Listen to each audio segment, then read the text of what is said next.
Qaraciyərdə və ağciyərdə təzyiq əmələ gəlməsi dedikdə, tibbdə əsasən qan dövranında təzyiqin artması nəzərdə tutulur. Bu vəziyyətlər bir-biri ilə də bağlı ola bilər. Qaraciyərdə təzyiq artımı, portal hipertenziya səbəbləri, qaraciyər sirrozu. Ən əsas səbəbi qaraciyərin fibrozlaşması nəticəsində portal venada qan axını çətinləşir. Qaraciyər sirrozu qaraciyər toxumasının xroniki və progressiv xəstəliyidir.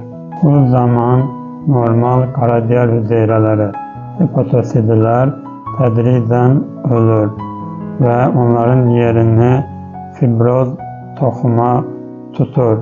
Yəni çapıq toxuması tutur ki, bu da qaraciyərin funksiyasının getdikcə itməsinə gətirib çıxarır.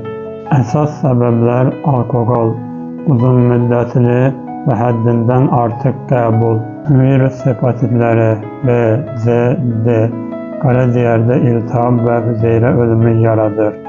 Qeyri-alkoqollu piyələnmə, qaraciyər xəstəliyi, NAFLD, NaCH, piyələnmə və metabolik sindromla əlaqəli.